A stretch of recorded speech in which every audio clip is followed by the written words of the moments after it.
na de adi mo akotene ene sem Ghana mampanyi abedi akire Vice President Professor Jenana Opoku Ojeman wad ko dwumadie bi na dwumadie no eye enkomodi a ebefa ebebremu ampuntuo eho na hena dwumadie ne ekoso ye bekire Omampanyin Muhammad Jiremada inde se yetwanamon de yeresese hen oman mbrankunyim nimu a ozimpuntu ye babra oman Ghana pa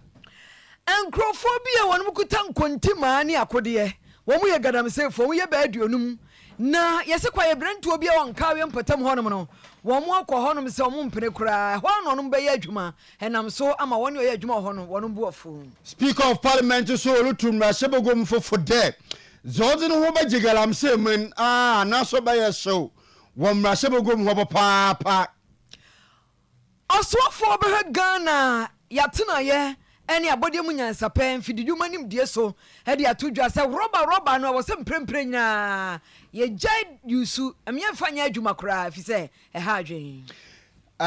daman sami na nsam mi okan wona nda nwumbiri asemofo wasem woza manyere zerebosum de enyimbiru no nsia kase bo wo oye Promise Broadcasting Limited hene inferi ahoroda Oyerepa FM so kan bi na dwumako bi and wo so hina sen de nwumbiri yetum ya ye ndamdam berde bia ye zema mo na Faith Homeopathic Clinic in the stroke no how fibroid, diabetes, high blood pressure, sexual weakness and a stomach ulcer yero dom biara onyunu je sino foko dan Faith bommo tina pone chakwan ahinma kokobin 18 num ofijo da odikaseme da no pono nsun kapme yumbru no num pem in a Faith wodi woni dwuma from 0246 728 675 na Faith wombo wa demokwan so afei Divine Mercy Cosmetics was a waka fire body cream na lotion and afei semuna horo was a free Thailand was aba as is semuna lukwan no na as a criminal lotion so as shawo reno to oboma reno no otodu ye pa entin wona hona manyin sansan wonu zesi no ni yinara Divine Mercy Cosmetics woni nyama pi obobo afi oyaza design bags executive occasion dresses shoes slippers purse waka fabi was there for UK and US was aba makeups na ne accessories so je we budu japo kone ko to be kotokor faji juma dum Mrs. Anache Plaza and a Divine Mercy Cosmetics wo 0553457200 and ebetum afrawan na waso etum na eyin edi juma na yede asedani bi ama Bosheba Electricals and kania papa fie Bosheba wo chandelier, gate light, ceiling light, LED light and afa studded lamps, CCTV cables and cameras. Na fei ye kai wo so person tu ma komienu miensa eye Bosheba Electricals Energy Commission of Ghana Giatum edum peace at Okogyabour Dubai opposite wo afa Bosheba brosem baby e wo ya peace at Swantiata ko for dynamo 0322 030 838 0536 09596 Dunk Natural Healthcare Complex enie wo stomach ulcer hepatitis stroke awo nsem apostle yade e Dunk Natural Healthcare Complex ko ho na omo na fei wo mo ewo pharmacy noma Ghana hanyina pharmacy ahodo wo mo nro we bi ewom Dunk Phytocare no eboa woni a koko aye wo mo pa Dunk Vino eno so eboa woni yam tatim no san wo koko Dunk Antimal X and also malaria, Dunk Gastrocare and Vita. One more also no day, we am yokutu, about Dunk Procare, Sisiade, Petty number 2, one more Ebe City Life Hybrid School, 0244 017 556 0266 593 330 66 593 330 Dunk Ahutofi. Enyanum ebien na inde enyumbru ya Japan yase enyumbru no sia kase boy yazer bramo ye ame uncle ebo baini mene menua ba PSA Ladi yen share kase no asem Ghana mampanyi abedi akire Professor Jane Nana Opoku Agyeman wapawo dwumadi ofrɛ Africa Prosperity Dialogue kyerɛ ebibremu yiyo enkomo twetwe afi de 2025 de no ho ntoma ɛwɔ enkran na afi kitahudie no wato din sɛ delivering Africa's single market through infrastructure, invest, connect and integrate. Ɛkyerɛ sɛ yɛnyina ebibremu anyina no yɛnya edwa baako na ebenam sɛ yɛde sika enoma ehye edwane mu na yɛdi yɛho kita ho na obi aso de ne ho ehye mu yɛ na itimi aboa ɛno na Professor Jena na Opoku Agyeman esi so dua sɛ kita hodie we yɛbɛkɔ no ɛyɛ stronko ubi Concordia ebi Victoria enkabo ma ahoden bɛboa me aka bomu eyie na obi na bafi sɛ adwen sɛ bia so ne ni baakofo etiremu obesuesu adwene afa edwadie enwumanwuma banke ene de ekaka ho eno na woda eye Africa Prosperity Network ene after secretariat ase se wo nyina timi edintintiman ewo epeprem edwadie ensensem emo fragmented approach to policy. Furthermore, power remains the continent's most pressing infrastructure gap, with over 30 countries experiencing frequent power outages. For example, historically, infrastructure development has been solved almost exclusively by governments. However, the time has come to forge stronger partnerships with the private sector. Working together, we can bridge these gaps and drive both growth and transformation. Here in Ghana, we have made significant strides in developmental projects. Our airport is one of the best in the continent, modernized to facilitate trade, and we are expanding our road and railway networks to connect key economic zones. In addition, Ghana's investments in energy infrastructure are aimed at ensuring reliable and affordable power for industries and for households too. I must commend His Excellency the President of Ghana for his firm commitment to the development of infrastructure as a cornerstone to our economic transformation. However, as we celebrate our achievements, we must recognize that much more remains to be done across the continent and in the various regions and countries. Another important area is digital infrastructure. Mobile technology has already revolutionized financial inclusion in Africa, where services such as mobile money transfer services to the unbanked and brings banking services close to the consumer. In Ghana, we have prioritized mobile payment interoperability to ease trade and promote financial inclusion. Professor Jane Nana Opoku Agyeman Ghana mampanyi abedi akire enono na omampanyi na bezechi kase wie no na inede omampanyi na so dinsemi atokwa na His Excellency John Dramani Mahama na ole chemede se oman Ghana yetu anamon de yerepa insisa wo oman yembra kunyi num mrecha constitution na odano kwado ono bobua ma indei impuntu na oman etuma akwananyim ye pa osane de yen mbrakunyi obehiere yebeyemu nsesa na waboa ma amembo etumu akwananyim a onye amembo a orokodo wiade nyina botum etumpon afi yen mbrakunyi ni mu a mbiaye bebre wo mu a aya na ntase nhyeda enyima ni nyina hu behiere yebotu anamon na yaye nsakrae pa mapa ama indei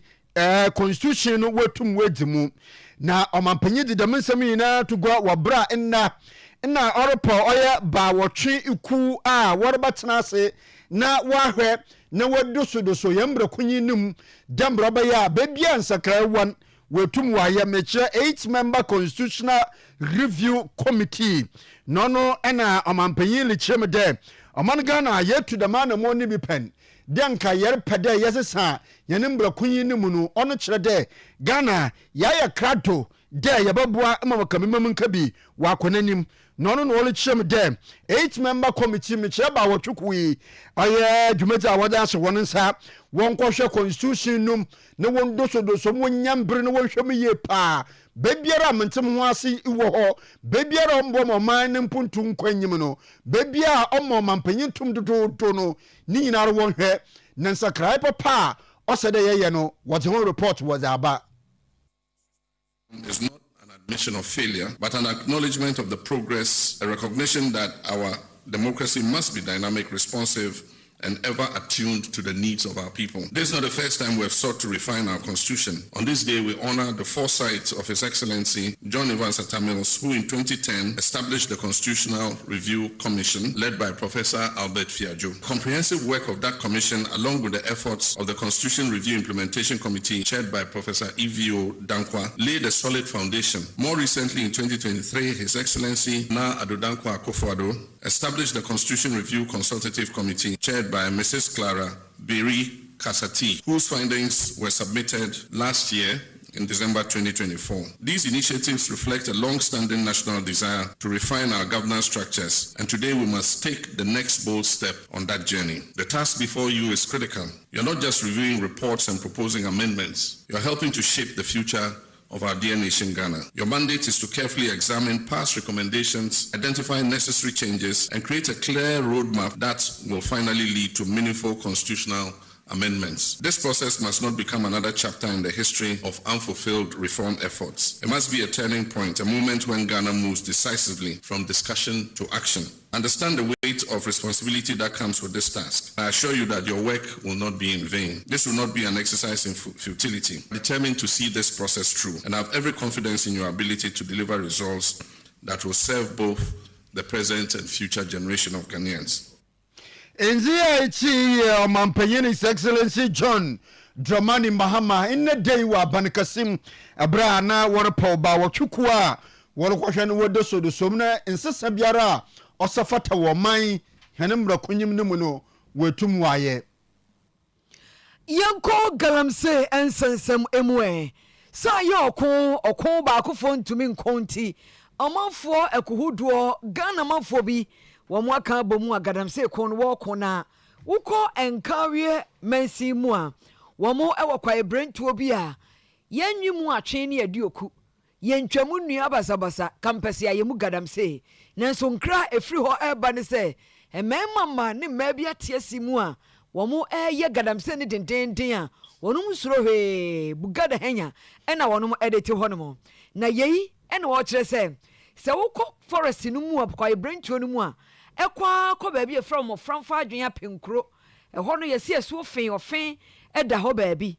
eho no no anya asam kuto ye gadamse ni gidigidi na forest for no kaso mu wura mu a wo mu kuta akode a wo mu kyeso mu enwura ho ba hanya no way a wo no magye mpotam ata wo mani ase se kaji Owura Abraham SL wayankawe forest district manager ene ene ode ani bre afrensem twerefo ayenhyiemu ne nsɛmnie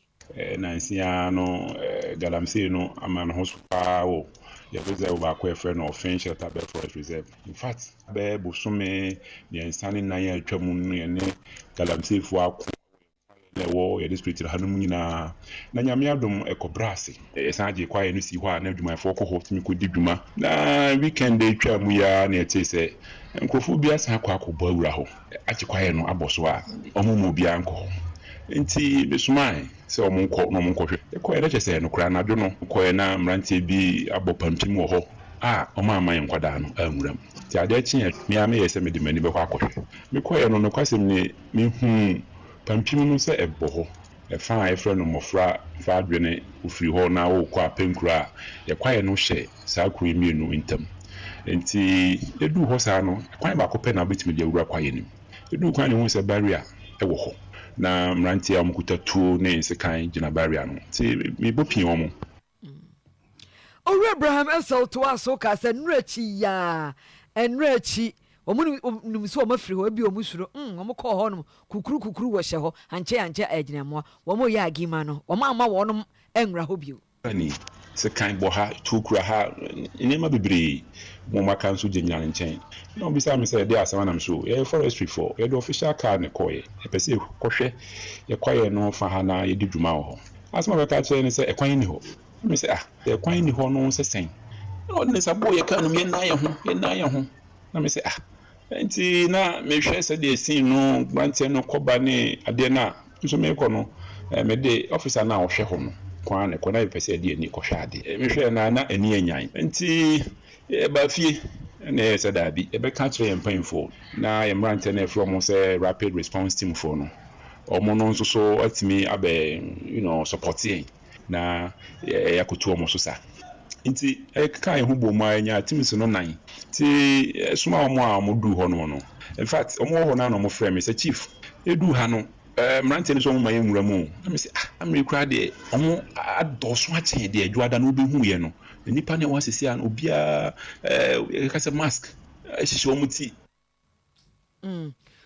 Owura Abraham ese na ne krakra mu no wɔsrɛ aban wɔne odi mu akɔtene sɛ enka bomu wɔnka mom na Forestry Commission wɔn na wɔntimi ɛmɔ ya kwaye brentuo ɛho ban amranti ya ɔmo no ɛbɔ ban ɔmo ma yɛn nwura mu no galamsey na nkasa ɛkɔ so ɛwɔ kwaye ne mu na mom yɛnya kwan mpo nwura mu ɛnkɔhwɛ deɛ ɛkɔ so ɛwɔ saa mpɔtam hɔ efiri mu tu anamɔ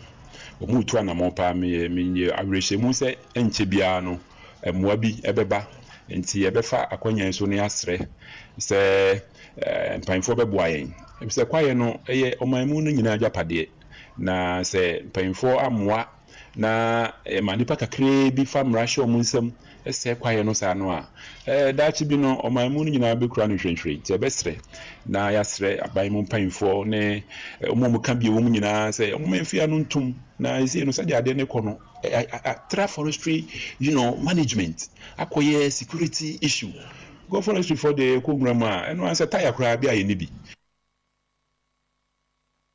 enti no wei ɛyɛ Nkawe Forest District Manager ɛna wakasa na Nkawe Forest District nsɛnsɛm a ɛkɔ so ɛho arɛhosɛm nkwane yɛ dɛ dwane gye okra nkwa ɔse ɔma wɔ fie ɔma ɔse ɔhwɛ na ɔnye ne officer koro na wɔkwae nti ɔhwɛ na agye ne nwo yɛ nyan nti onye option bia do wo be fie tiwe no wo ko ha no wa ba security issue pa no tua ko ba tutu mirika ho so mirikam dama binka wa ye obi chua nti da se na wo galamsen samsam ya nende okopam wo mrashe begom na mrashe begom no kire ne mrekire Speaker of Parliament onyimnyamfo Aban Kingsford man Bagbin na ose kokobo anemu ya zini ye pa ose mrashe begom fo na ɔhyɛ wɔn dɛ mbrahye bɛgɔ mu nyi biara mɛkyerɛ ma of Parliament nyi biara ɔdze ne ho bɛkɔ akɔgyegye illegal mining wɔfa ne galamsey mu no asotwa ne mu yɛ dzene paa ye paa ɛna wɔdze bama hwan na ɔno ɛna ɔrehyɛ mbrahye bɛgɔ mu fo no dɛ wɔn mmɔtena na wɔn fa wɔn enyenji ho wɔn ho ne wɔn akyi na mbrahye bɛgɔ mu nyi biara ɔbɔ ho dɛ ne nua mbrahye bɛgɔ mu nyi bi ana MPB ɔyɛ galamsey Madina no nyim na sebegwa na asuti na wontwena so sane de zibru no okita wan dem na sebegwa mfu na oda wate boa emoma no tumpon enti waka ye mpanyimfu yi oda wo ye mo safata dem bra afoforo bo hwado na wa ye mo oten enti mo fo wo ho ngege illegal mining nim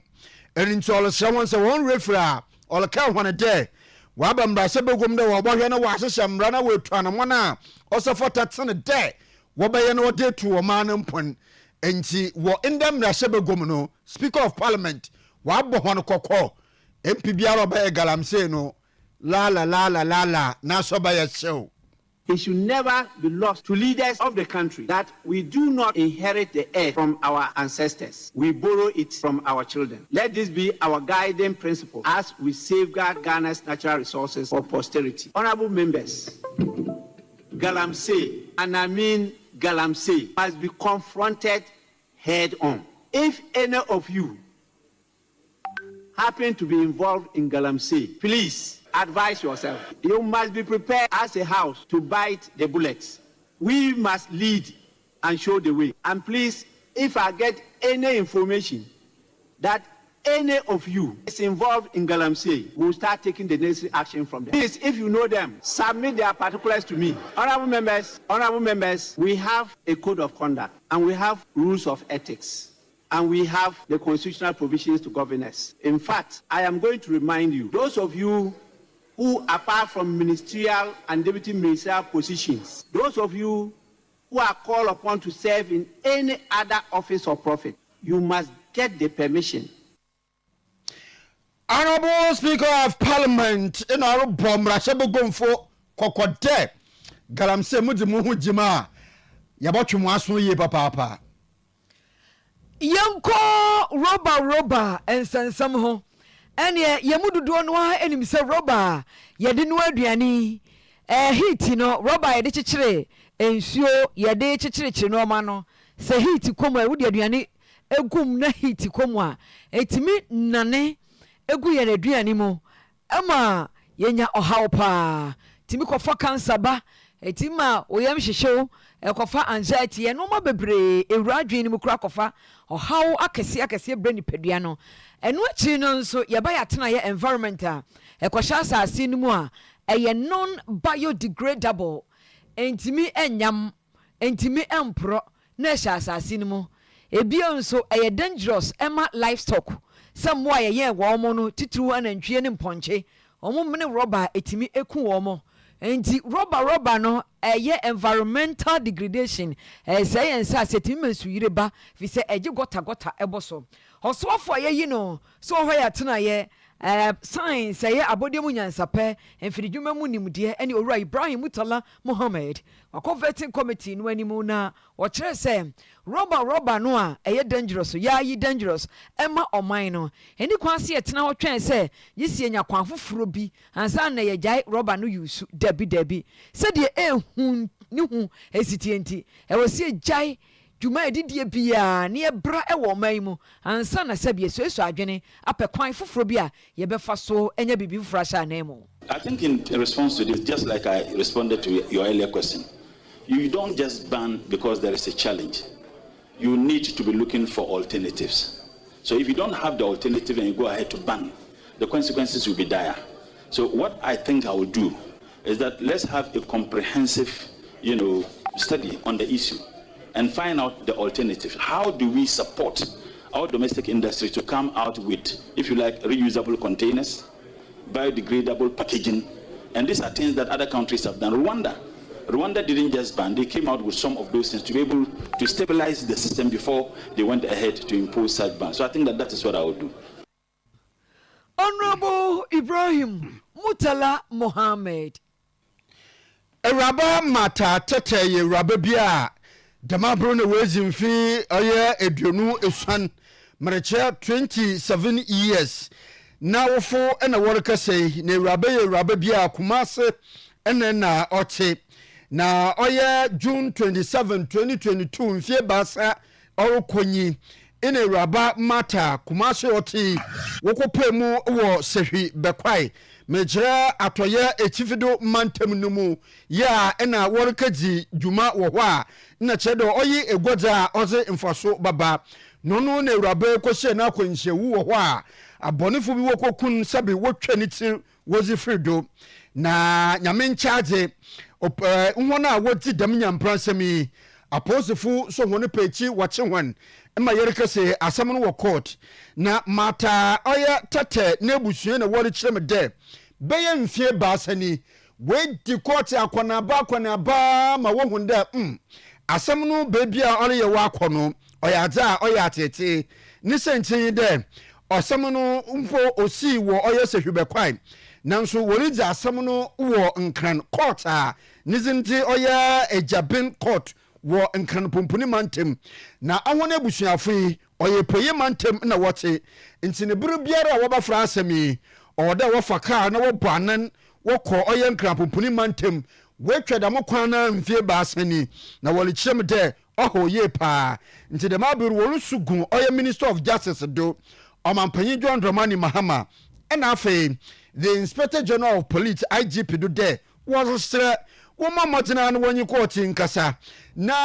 wanyi asemintam na mfie baasa de we twekwana abre na ebusua yi kasamafo yowura James Kofi Mate no ode da mensemi tugwa won sentryofo enyim 27 June 2022 ono ne nadofo tu kwakọ bekwai secretary bekwai yenim de si ye ade echi ya ye ko hu ni body ni se eda all completed building mu a miti enaso tie di ase police for be mu ye ko che suspect ni nyina na edidi mu na asem no be pie akra ha me ni ukasa 2.5 years ni asem ni si ye da bia obekọ court no na judge di atu dwa se advice fi attorney general ho mi into what to sheda no atu sheda 2 months 3 months 2 months 3 months edidi mu na 2 years abe ye yakra ni se musi court ni ye wo ho no chesenya asem no ni ye di wo ho na mo ye twen advice from attorney general ne bisa se advice ben na 2 years ni a ye twa ye dofo papa biti abusia no ya da baha ye hu de ye nya no besin ne advice ba ko be fi attorney general office e maaye na me de mi yakra ni se December no mo ha ye call last quarter omo adjourn to ene quarter ye call ye na ye call na mo adjourn na me se o mi ti bibia se sa dia attorney general no me ko ho na ko bisa se docket ni wo ho anase ni ho anase di intin advice ma ye do ha attorney general se docket bi ani ho ye frɛ prosecutor no ebisa na ono so se wo de akọ enti asem a ni se Ghana fo eti ye den new attorney general waba Mr. Ayini ye srew se utie ye ne a umafo ni o yesu te boa yen na obi adi ehwemo we ku ye dofo ya Owura James Kofi Mate ya oye kasamafo zima ebusua yi kasa ewie no na Ewuraba Mateteta wodzi na ewu mfie bie ne basere kwodu nara ne papa Owura Emmanuel Tete nso osidi no ole kade mesma asem no ole che na de bia wotwe kwan no oze ho kasa abotu ne due po sane de ne ba Mateteta fie chi no afoforo nkakra maso wo ekira ode ohwe wonu suku kom wonu nhwemu no lampo why dzina amanti wo mo twa kwan tente dam na ozo ho aboto no dododo ya ko na me owo mami no only sister ne tukuma se sister mi ko dey aba ya ko mi sister tiya no aje ono so tofo ma se bibia to ne so a wewu ono so ja maso denya akola kitin ko klon ya den bi hwewom me dia sem na ko ma aposifo sojafo aposifo pelifo aban abesine wo ma nya wuhwi mami okom mitibe nya yo kom kwa na biemi me ba yesi kobra me ba so wo ma mami me ma me yire me ba kan wo mami lo le fa po na Owura Emmanuel Tete arahosam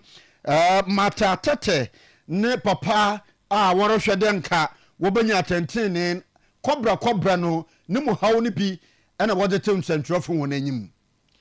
wasam yasam won masam sensam mayimu nsam rukasam emrasha badwamu ensam yede mam sakase animu ensam na minority leader dom kitwa na no ni eni onimonyafo Alexander Afenyomaken wase enano defense minister designate Owura Edward Omanibuama mechere wono na wokohwe omayi bambo ensam so okotan bedwafo animu a yedo sodoso no busabusa ne nsam no woyire no ho ebusa questions de mo tene pa mako wa hanidu 110 na de nti wobusabusa sa questions mo dene ana ore questions we ema Dr. Edward Omanibuama ne se woto ho no bibia no fa no personal bibia no afa no person no se ne ba ma yimi so medrele ne pa yentie Honorable Alexander Afenyomaken. Omani is my very good friend. I respect him. Our side respect him. When he came in, my first posture was like, he's going to defense ministry. We don't need to go dig. Let's manage him 30 minutes, let him go. But he did something very unpleasant. First 2 questions, then he started hitting below belt, like the EC thing. I didn't like the way he went after the EC, describing them in very unprintable words, and then unfortunately for him, behind him, people were celebrating him that, oh, he's hit them hard. So I said, okay, if you are my friend, and in fact, before his vetting, Dr. Oyerepa had come to tell me that is his cousin. So, I said, that's okay, no problem. But Doc Omanibuama was attacking my party, and I could have gone deep, but I just let it slide. See, when we start the question, but Kumienu no, said another Dr. Omanibuama yi no. Okay, can be cry and my some no, a bit about to commissioner de. Then say, enyano no krampo no mini teke ofasen okari na nuru na nuru ba bia no se ene mame mie kwahyensi ma no ne nkɔ nanimu pa wɔyɛ madamfo na nso sɛ de osi yi nsɛm no ba kiriki bani ense na emfata onimonyafo afanyo marking ensem no ose na ye ne te sɛ de original campaign platform so no na ne real fi sɛ wa win power nti ma yɛnto ensem no na afi biara ɔyɛ Roman asafo no bi friend Catholic wotu ɔyɛ na wotu bi si hɔ afi biara wɔde dwendwen ɔyɛ wumasua ho dembra Roman asafo no bɔboa ma wumasua tum wa kɔdo ɛwɔ manyi mu no wodi na dam afi so wayɛ ne dem enti wɔpaw baasa woku si hɔ a wɔbɔhwɛ na afi dza wɔbɛdi no watoto nyama na watum wɔ aboa ma ɔyɛ wumasua tum akɔdo yie pa wɔ Asante Mantem ha no no ɛna afi de no wɔlekyerɛm dɛ baasa woku na wapa no opanyimpa ɔdan no yɛ Madam Marian Betty Ampao na kyerɛ dɛ ɔreyɛ gomtenanyi dama hono kui no no ɛna gomtenanyi ɔdzafotu zirma kyerɛkyerɛfo dɛ he wɔde obi de ne ba school dɛ kyerɛ na da ɔdɔ sonkon ezi fa kyerɛ ne yie paa osane dɛ akyerɛkyerɛ dwuma no ka nyame dwuma no ho a entinimo ntoto akyerɛkyerɛ dwuma no ase na ɔde dam afoto nyinaa dzeman wabra indei Oyerepa ɛna Promise News wɔkɔdze ekyi ɔnam ɔyɛ Catholic ɔyɛ Education Week celebration no wɔde ho anantew de bɔ ano ɛwɔ mmɔnten do a wɔ Ahinsan Estate ya indei akɔna ahodoɔ kɔne nam do a ne nyinaa yɛ Catholic Education Week celebration na ɛna ɔde dɛm afoto no ɔzema no ɔrema no na hena mandzebɔfo ɔyɛkɔba nana ekuya efiri yɛ hɔ bia ɔtwe nsɛm no bi gua ahomado Roman suku a ewo oman Ghana mu nyina eyi na wɔtwe asi hɔ a odi ne sonko kra aboa mamofra a wo saa suku sahodo ni nyina da ne akyɛde atwɛda mponyankopɔn de dom wɔ no adi ɛne aneɛma ahodo bebree bi te sɛ agodi ahodo nene wotu monten so ɛno ne nam so ama Madam Marian Betty Ampa wɔyɛ okyerɛkyerɛni ɛwɔ Good Shepherd Roman Catholic Junior High School. Before I can be I would like to say that teaching is a call at the church. A chadje any idea be a yami a be a shed with me. And to say, who needs our call now? A chadje soon kuna yami be a shed womuna at the church editing. A photo I made by my church for one say, Siciano, and fans say, oh, my name Munina, man, I know the whole world, no, and Kuala no more bano. Because of the computer age in a woman,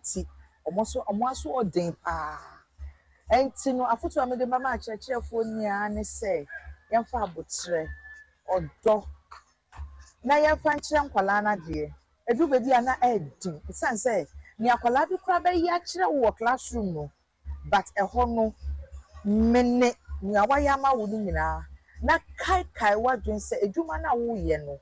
a young jumana woo. Accountants at the Good Shepherd Preparatory School, I was in San Estate, and Mr. Emmanuel Bawa, or the foot to Emma Wofo. Get us a share and a proye.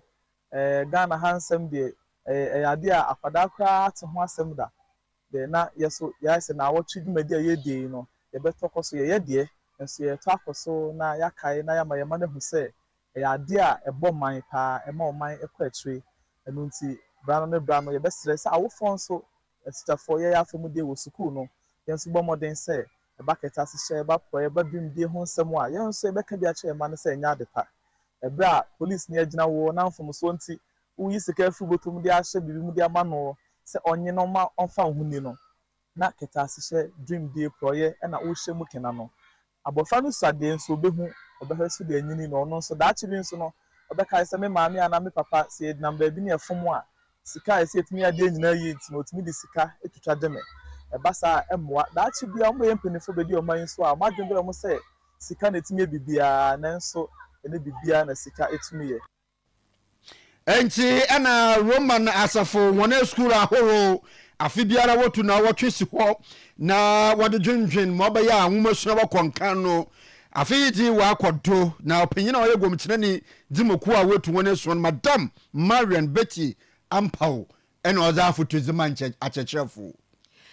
Yɛmfa kaseɛ no ɛnkɔ Northern Region atifi do mantam. Niebekaya bɛn na wotwe miɛnsa anie ɛna kasamafo ɛma Ghana National Fire Service ɛwɔ mantam hɔnom ADO2 Hudu Baba ɛde subo bi ɛbɔ ɛyɛ Northern Regional Director ɛyɛ kwankyerɛfo a ɔhɔ atifi do mantam Ghana Water Company sɛ Owura Stephen Amihie Mensa ene ne nkrofo omumma wonum ensuo a onde bedi dwuma enti fire hydrant no de adumgya no ensuo ni mu ntomu ntimi nye wonum adwuma yese de se na efata eno ena Owura Stephen Amihie Mensa ababonten abeka se ba gaskiya ba ensam no enye no krenya sa nete yemfa nto so ne mane nye ho efri se ensuo de omu bi pa de ye adwuma ebre ne abre nyina anya de a wonum ahyeda so onum ma wonum nsuo omu wonum nsuo. We have an existing relationship with Ghana Fire Service. There's no issue between us and Ghana Fire Service internally. All the issues that occurred to me was just fortunate, and there were some misinformation. To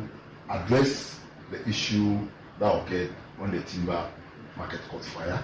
I think Ghana Fire Service were under pressure and had to respond the way they did, which I believe was unfortunate. Data that we have suggests the fact that enough water is being available to Ghana Fire Service, that if they manage well, will help save life and property in terms of their firefighting. We have in Tamale Metro alone a total of 28 hydrants, but 4 are not functional, but 24 are functional. Unfortunately for those of us in Tamale, the water supply situation is very challenging, in particular during this dry season. We are only able to serve about a third of the population at a go.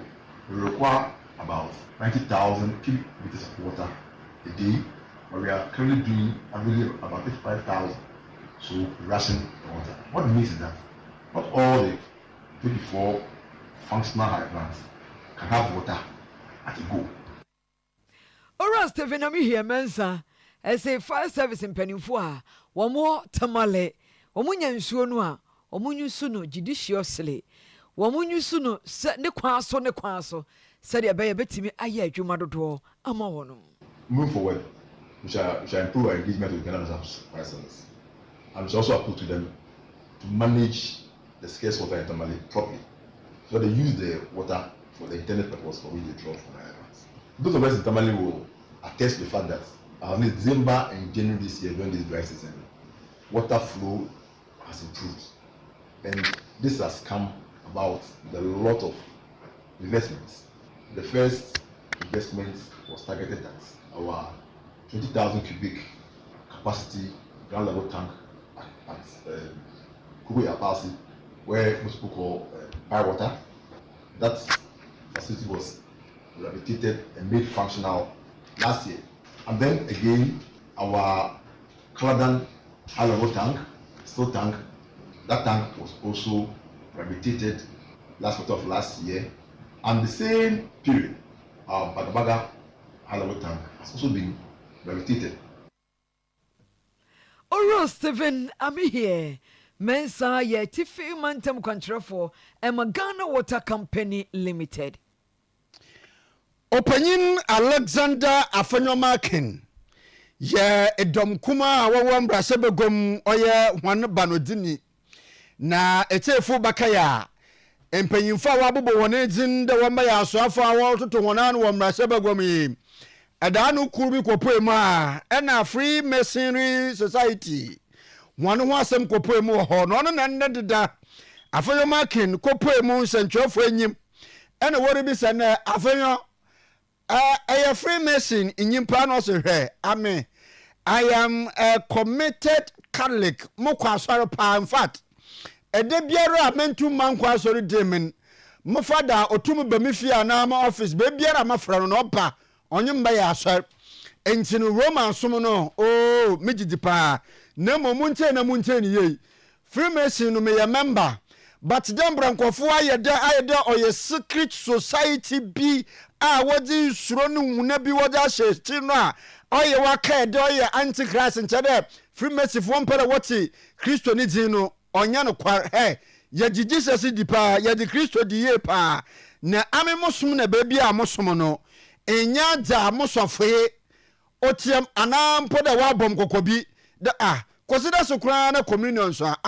moko communion ni bi yenti afanya makin. Yesterday, we had mass at home. Father came to do mass with me, my wife and myself. In my office, they gave us a room where we took a resting room. I converted that into a small chapel. Father came to consecrate it. We have the altar. Every Tuesday, we have mass. My bishop, my Archbishop Palmer Buckle, has not written any letter to me. I've been seeing letters flying. Nobody has written a letter to me. I am a committed Catholic. I repeat it. I am ready to discuss issues about fraternities that I joined. I'm ready to open up. If I was afraid, I wouldn't have brought it up. There are many Catholics who are Freemasons and are afraid to talk about it. Freemasonry is not Antichrist. I am saying that Freemasonry is not Antichrist. If for nothing at all, the Rose Choir, the highest level of Masonry, you must profess Christ. People don't know and people say things. But I am ready for that debate. I'm saying that I've not been written to. If I receive a delegation of my church leaders for a conversation, we'll have a good conversation. If it gets to a point that the church takes a position that, look, Kwamena, we think that this one, we really disagree with you, that will be for me to take a decision, whether in that circumstance. But I know we will not get there. In that circumstance, I will still have to remain a Catholic or move to the Anglican church and become an Anglican. President Kufuor has been a Mason. He occupied a grand rank in the UK. With the following week, Pope invited him and honored him. Well, what are we talking about here? For Alexander Afonyamakin, no can Freemason baby ohone du kra na odeji Kristo tum krampo ansana da mo rank no was we dru wanti no onyanti Christ yate ai onyamfo yate wasam yede mom se kase num se da so aye power kase no ewo Bosheba headquarters zamu gaba yenko yanimu Kofi Ade Foundation eye odo na yekuo ne se obi hu kire no a na wonom ahwefoto no se kakra wonum a no mo de aso na sene titiru enwomasua Chief Executive Officer any Owura Kofi Adade enkane Assembly Member Kumawu Dadiasi Electoral Area na Honorable Kofi Ade wose na no abrantie bi a wabe pa wonya maako 8 enwotwe ewo eye esohwe eye ne nansen mu a wonya kwan ewo Adisadel College na no ohia moa emwa bi ama enti emunumu na Honorable NSL anim ema ne 10,000 scholarship se won fama kwada no ena afei chese enya asabketo akra Owura Francis Opoku Asare wono so kwame bi wono so ma 5,000 Ghana cedis siam famoa akwada no mafo Elvis ne ngomasua wose wogina kwanya yiso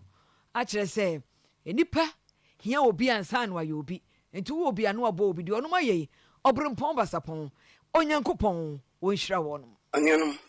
eye mafo a mede na teslede ebeto Ghana fo enyina anim no enu kire nyame anim ni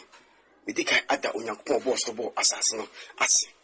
na ebi atoa so akọ so ama onambo Ernest yaw anim Mawu MP ene onia Francis Opoku Asare ena Kumasi Metropolitan Educational Director David Opon asda enka no enam no so ma me konya opani bi efe Kevin Kwaku Yeboa wote check aye 2 years check every abrantie so onkutu 2 years check enso me no kesen na abrantie no all student bi a owie school komu akodi abrochi so akodi abrochi obabetua 6 years school fees no enyina man ena wasa handan so aman wasa to laptop edi aman asdan bi so enkoma presentrofo nyina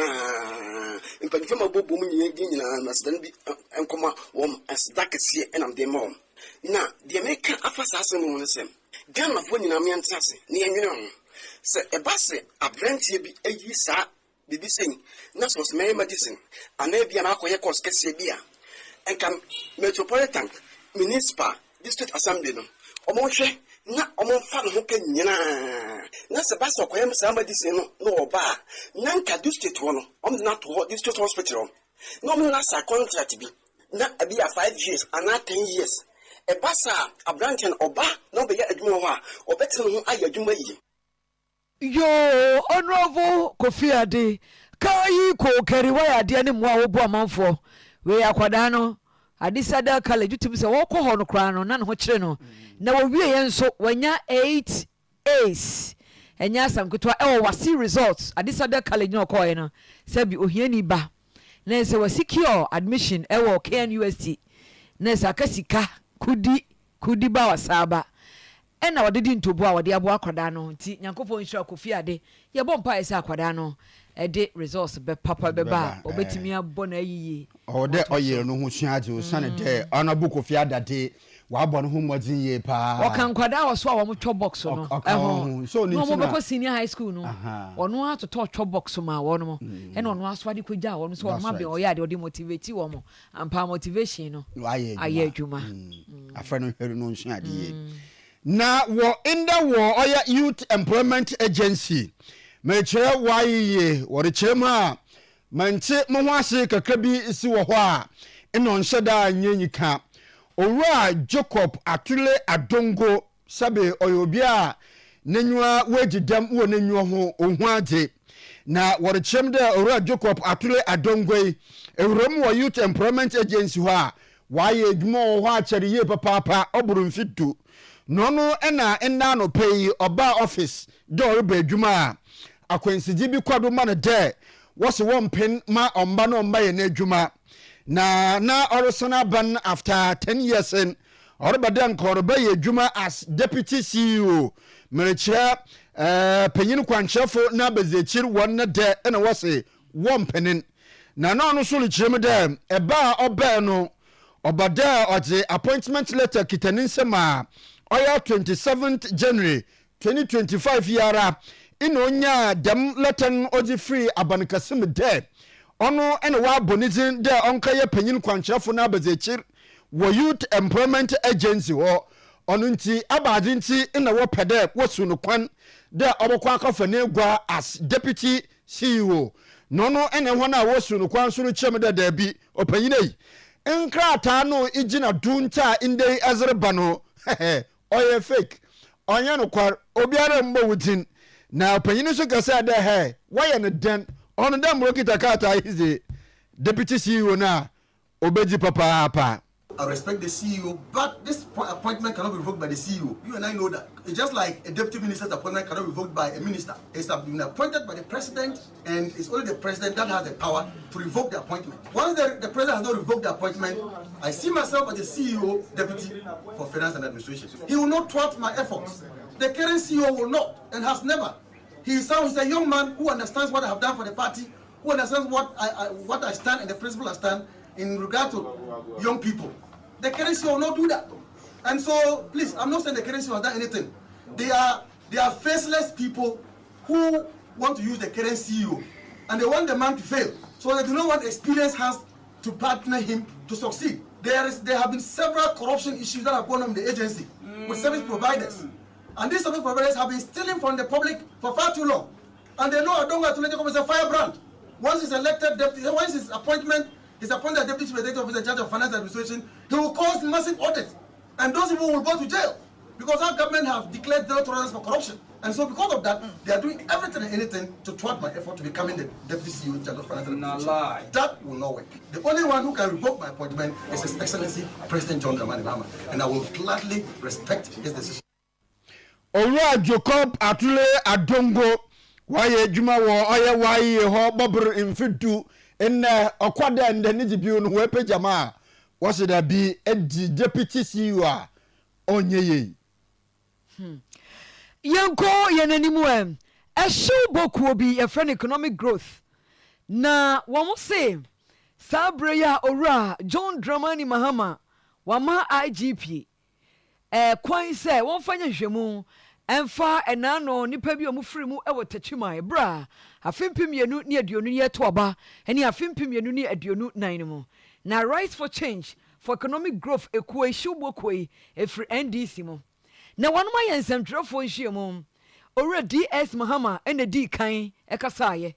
wo kire se wonom de womonam no no tete wo mate atesem yemfa nya asam se enipa bia yayi wo no mu so omkwa nhwemu CID officers no ebi mu MPP fo na omo wo gidie se mutum be de kew enipa so nye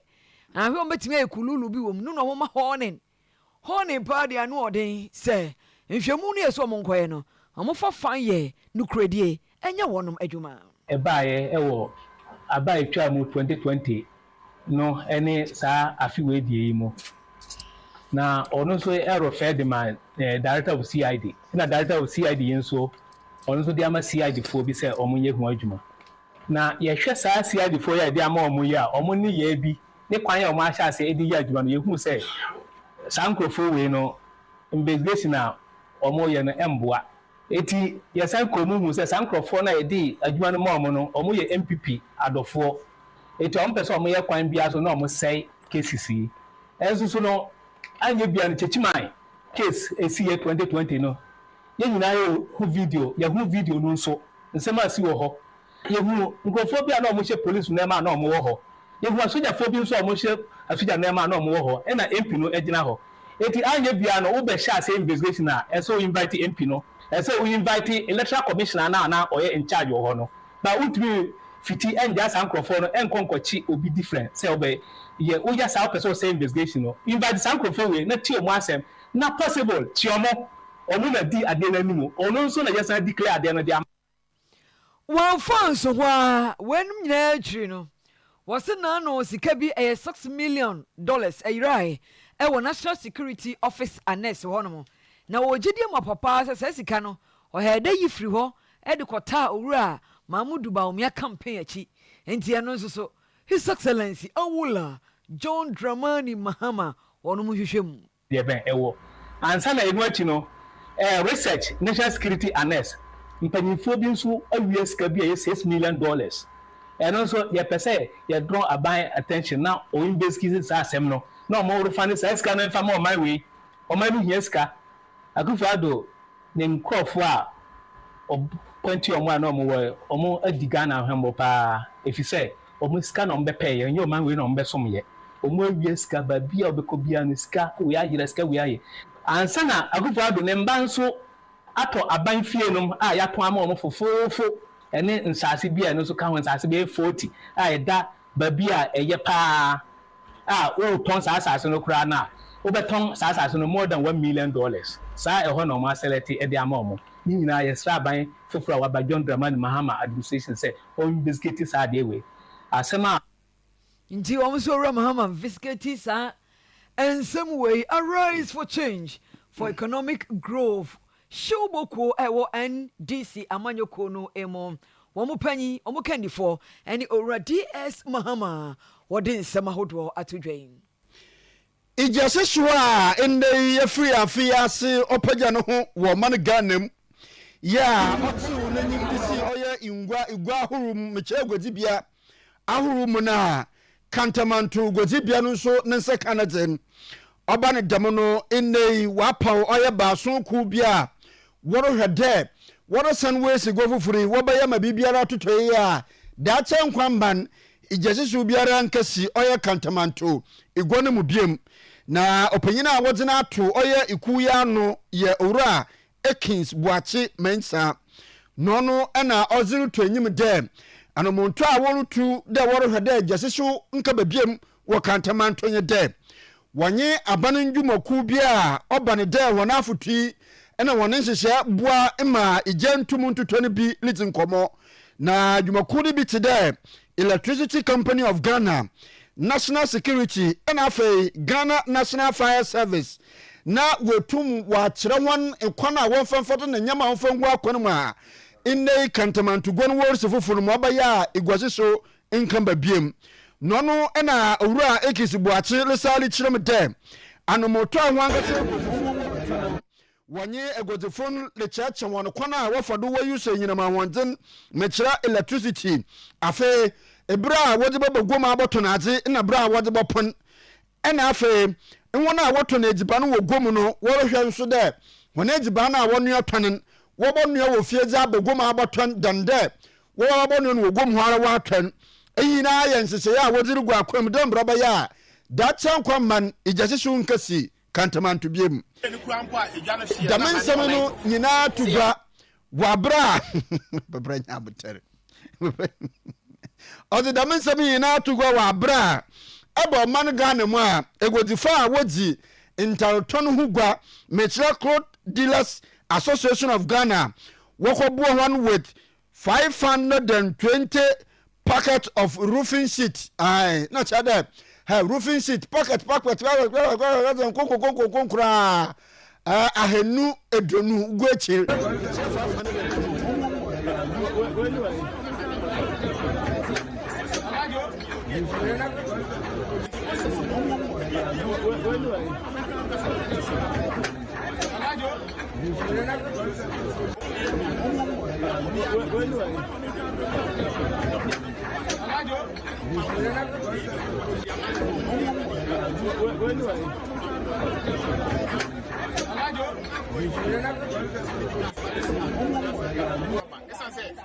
fire service for Asia and any ECG so Asia will be added a measure of Saba. Yabo home and said they act in 2013 and they are happy and sign and to see Benefose Sabi Asabia in Jason Prince. Enti wo Kantamanto opanyina atini di owura Boache Ekins Mensa na etenen kan interim oil disaster committee zema Kantamanto igwano na inde yeyini di nkomo a ore kire nyema wozi egu akwanem Onimonyamfo Joseph Oseiwusu Jowash yetafre no enkane na oye first deputy speaker of parliament was saying sensemu a enam wiemu sa appointment committee ya wono no agigi sika no wono de sika no wono gye na wono nyi say bribe na was say chief of staff vetting nansan bi emu honom no womo agi sika e wono ho na sa sika no a chief of staff edema wonom no sa bre no enye bribe no no gye ye ebo no mo adwuma no kontentententententem wenya bribe asem wose ye no mama pa sa Ghana enipa sa enipa mutum na ba ta mutum nipa no ye ya na oka asem fa ho so ni evidence bia woni adanse de bia so no wayam nete edi afa ho poto se sa de Ghana fo ye nyai na be de kew enye kra okaikai sa fimpimienu ani dunson no mo 2017 sa bre no wo mo etrase so no mo eye vertin na no na Ura Mahama ayarga ne mra hyebedwafo bi ka se se wagigi sika bi sika tuatua bi abamu ama ayabasa yoha ewo omayimo ebi ono nso nsantwani manasi azurebu komu eno nso o kire se mra hyebedwafo bi wo mo trans wo vetin mu a wo mo gigi sika wo se sansem we nyina yeti am yemfa nya asem fisatesem yemfa nya asem enye nokre woi enye bribe eno no mo gye. When I joined the appointments committee, most of the time at the close of our work, the chief of staff will bring money to the members of the committee. It's like facilitating our work. I wonder how anybody could link that to bribery. Start the work. And it be well certainly that don't give advantage to anybody or gives disadvantage to anybody. And can a first deputy speaker of parliament, Onimonyam for Joseph Oseiwusu Jowash. Ma yama motire mfa kasebo enkopo mu wo oye Bono East Manteminum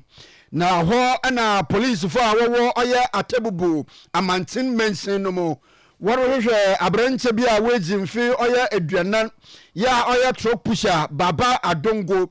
de wekokum oye owrobi anu so wejimfi aduanan ebien na so ye truck pusher oye Isaac Taro aka Ogoro wo oye Kumbaland Bronu bia owo Atebubu na woni kirema we kwa branche ya ma yenkwa homa no dwe na yenya manzi bonyi Big Asare engine komone yenja asam no mu nkiremu Big Asare akwabo Big Asare hello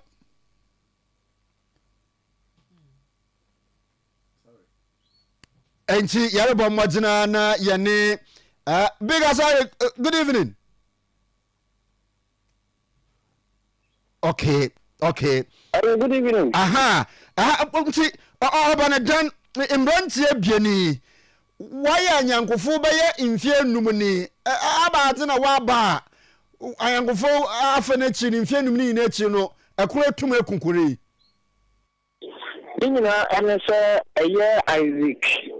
Pila mo FM eye ogoroi. Na danfo pa onu bu kusia tafre eye baba. Na baba adungu eye dakachini.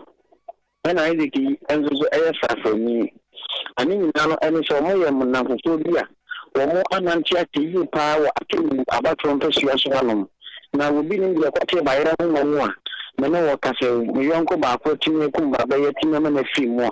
Na ni nyina no ba bi o mo tie ne fo no komba lai. Na komba lai ho no mo no na alapa no omunya eye akukọ a wowu fresh kra eni na je so da nkran na park no so. Na ho no eni ho fa akukọ yi. Na mo fa na ntokwa na ho na sha afie enso so edi efiriye. Na ni nyina no so mo ye na fufu bi ni ntwedi enso de na mo fa no kwa. Eni omunya kotwa bi na se trouble ni ma bu so ba bi o mpedua no mbetim di akọ. Na ni nyina no eni omo ba fie na akwa kasakasa na ho na chese eni baba yere abena eye se ne eni mo mo fufu na ne mfama mo. Na eni wo fufu ade ma wo mo na ni nyina transfer eni ahemre omudi ni nyina yi na mo ti dinti so fie no ma bi o ma ho me na obi a mo di ye enam so mo ye na fufu nti ni be bi a wi se kan da wi ni be bi a wi se kan hye na eni ye Isaac ogoroi etimu bura ye adongo yi edemo anasa baba yi edemo na eni wonni ti dinti so ni firi na chi na ni fa sikrin eni le ti be bi a na ni bobo na ho na eni tin awo bi na wi ye ya eni baba entini ankasa bi mu ni wi ye no na chese ni ko fo galon anu ye emisuri ni bi wu eni o fa big asare mama ntasi e there report ezi mama chade Isaac ya watwene nanom won hwedi aka ogoro no ya oye baba dongo ne wekuni onam akokofo no ho ntina dama ikuni nyina bai akoko no so eka ho bi yi pa isanse wo mo na bribia ne ntimu kakra nyanza bribia ne omkutwa kakra no omkoye dwuma eni omutime kwa na wawo ni mapeteshen tokwa de 5 minutes na atuwo mi so na chese ne masa ko bufufuro na ni nyina na akoko no na ya ade nse ni nyina de agire mu kire se wo bra omkonya akoko na ya apedi we di me de ko mi hwini akoko no we di me ko hwini akoko no na obi so enim na Isaac na ne ya kana ho asem ni ono angasa no ni te bi o watwe kan wo na yire so da atwitwa na yire kura pake ni nyama firi ne dem ko eja awade ni ni emuru be sinfi ni no atemu bu hano enti ni na ebe na ndom so amane enwa eni wasa atwitwa kan asa wo bi so ansa kura na oba be twitwa kan so na danfo so edi ba de se wi no akwa yi ni shi ene na ban bi ewu ni mu enti obi nim sa akokọ no obufu no eba na sa no otimi sa akokọ twese kan no bi enim na ni nyina kan fura no eni aposifo etimi akire na kwa kotum a me na wokasa wa ban kokum na baba no de eni wono so wo motere ewo aye atubu abatu ampe sia so no mo a eno akwakoye ensem bibiri na yire no bo etie sa no awo mo bia sa no no so tu mu mo de gwan no eni na oba no so ti na be fia eni ono so mpanifo ke se ja o meto de ni ya na de nti ba di e fro komba lai eno wa tu abatu ampe sia so no aso kase ni bridge kase a esi eho enie big asare enyumri ya da sepa na wober ya da sepa na police fa ba miji wonje chire mo besi biare ya baba na akokofuna awai akokofuna obinye bia wenya serve ya obi su konya akokofuna no so obi su konya serve wenya akokofuni na batya nyankofa enyansa numa nka nyankofa mo amatum anantum mfie num amadu no beti oyesio di fironya atebubu amantin mention no mo bun oya epoye mantanmu ana ayazi da mensemi ya jebro hama no bofo big asare eni yeni din komo fada ma asemi hoyi medimafo herbal hospital was fa we de bra je se de wawuo ya de hodo wosa Kumasi Ebuakwa Achumago Enkran Pokuase Maira 0244774282 0244774282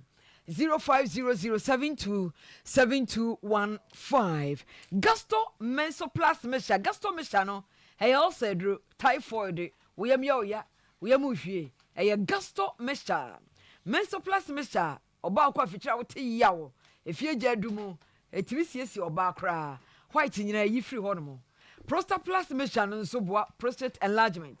wodwonso ntentema boa wo dwonso no emema misro numbi prostaplas mission ebeboa wo pa wodwonso a wote se obema no ehhehye wo pa prostaplas mission Mr. Heba Kumasi Kapeba Sunyane Gapson Pharmacy Kofoduare Past Ventures Okanshi Drug Lane Ekus Pharmacy Ashai Mine 0248 77 8899 0248 77 8899 na fei yankai was say a ton arosino arosana 9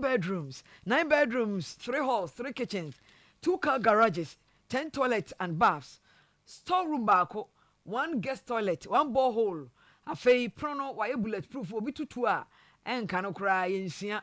ena asase no a arosana sisu no 100/80 or septic tanks mienu sokaway yaje ho adani nyina air conditioner pipes no wale ena polytank wapagya ne kama burglary proof so nyina waye efom ho no ba bia efapie no China doors na afi electric underground cables no wale ni nyina light ewo ho no mo atonso esreso ena dan we nti ubeto a stress bia ni ho asase ne person no bia so true kama 0244 062 665 0244 062 665 0244 062 665 Kanjin Inagic drinking water onye nsu keke na oye alkaline water na obwa elonum no all test wo kwanchi no another all kwanchi wo test no na afin so no all sanso wasa Oyerepa onam inzibanu dura owom ye bi today calcium magnesium potassium and afe iron ntino Oyerepa na Kanjin Inagic drinking water awu biara ekon nado a ebran anofa woletum de aye adwuma abra na nso ekotompada ebesena brands etum ada bomagina ndaho yedzen mawa Kanjin Inagic drinking water oni wunso a owode enum afe onam de if in the antioxidant mechire inra otumbua oyifi ozifi nyimpa ne wirim no wahye matwam ne sasunti enuma obo yifi owo wirim nyina dzema afe oma wo honam no so otodo entirem ne sraw epede wo akoma no wo srabo ena wo ahrawan mechire wo heart liver ena kidney no otum ye adwuma ye ya ni nyinara insu yanuma ohohuru mu ho kama ama dembre moja obesi weje fusan wo wumu no okonkane ye pa entini boro shop biarem de erepe Kanjin Inagic drinking water bi na woso eze abon ho eza ewunsha enum afe ihona awore pa bi etu aton wonfo won enyenkyem obrema UGC another Tafu New Road Abawa Route Junction fre iperinchemu biara 0241 44 9191 na kaji Kanjin nsu bia na wonso no fa ye wonso na nom na Dr. Fokuo se yan kanfo mfama we abayereba no ho bomodina foba dan hwan na yinje same de sereba Dr. Fokuo na so ya mohia ye de se wo health insurance card a atwedi eba ekawu biara bobo anade duru biara botwen wale cheka no mu ebien wode fa chew na wagefa onam de ekita health insurance card ni ntino entine bra doye hypertension diabetes stroke hepatitis stomach ulcer hernia etwo case 5 afe empam ngitanwudi nanumu Oyerepa STI eketi eswanche maraka mesraw bomagina akọ Dr. Fokobatso no efroza ma afe wonu so asunsun ma war mrekire spiritual marriage eboso de bia na wanyo de wodem wawaro awaro so de bia wanyo ba de wodem so wo mo chop money wonu so awore pe awo emma na manyi nyinara ma low sperm count on yini ze no Dr. Fokuo wo homa ma wato nduru bonno no mu ntenten ma wato nsem ntenten ma wadu ni panyin fida abru na ara odam pada ogudu so anche no a onya afraba no ni nyina Dr. Fokuo na wakọ Israel wakọ for Blackstone zaba monyan da baba nanto oye Blackstone ni do mrekere mobile etuntumi do moyan da magic ni da osa stroke yarba for stroke ni ko na orichem da natural kwan wo pechi number 1 ono nkotenye branch a Dr. Fokuo owo ofri oye kwesida ozike sifida ina oye adwuma anopana wo twedi kase nyimru no num ina won sabaka Dr. Fokuo bomagina fra hone 0242 155 935 na fa yareba no ko na ommo we na yaye ndama wie nka aboka ka bi nso wo ahade ya yemfa maw sika abawu nsem repa sasa to maminti damasa asi no ho adansem fama we one plot kura odaho ya dama biri wor tona nkata sam bibiara odideji na asase ne kasini oye 80 by 100 size ya inne wor ton adomma dado kren na asase no da oye edubinsu do kase edubinsu kase edubinsu kase ena asase wo owo afija kwabr mansini mu asante mantem heyara na asase no nkrata bibia de ti yesraw agent sem yara nyim awo frɛ 0544 851 574 0544 851 574 na koje asase mayemfa yin kai boy yemfa nso papa we betum asewa wa fantuma amodo ma na modo na nsam amehu bibia okodo mu ri akoy wa fantuma amodo mayemfa yin kai boy nchiodo ne yemfa nso na eyiye yin kai bo na ebusuafo na da mpanyimfo a wote dam eyipa bi ahonini ebusua panyin yaw asamoa peprezini ba ina esudo amam ebusua panyin yaw asamoa amasu ana owo opanyin kwesi bio akuntani ana owo oba panyin abna manu sromani ana sromani ana owo ana fa opanyin kwesi manu oboase ana owo oba panyin akosua nkroma akuntanin ana owo oba panyin comfort ekua asamoa amasu oba panyin efuata kramo kremasu oba panyin ekua hawa amasu opanyin bafo kwame yeboa ankobia akwemuhene kwamesua ena afi nana akosua bema ankobia akwemu hima nana kwabena yeboa asuama ena afi owo nana akusun koko jasihin nana kwadwo donko jasi ebusuapanyin amasu nana asante krobia jasihin acting amasu Apostle Samuel Amponsa Frimpon ena mpanyimfo a wada Christ Apostolic Church International wo Ashanti West Territory TUC ena nimpotem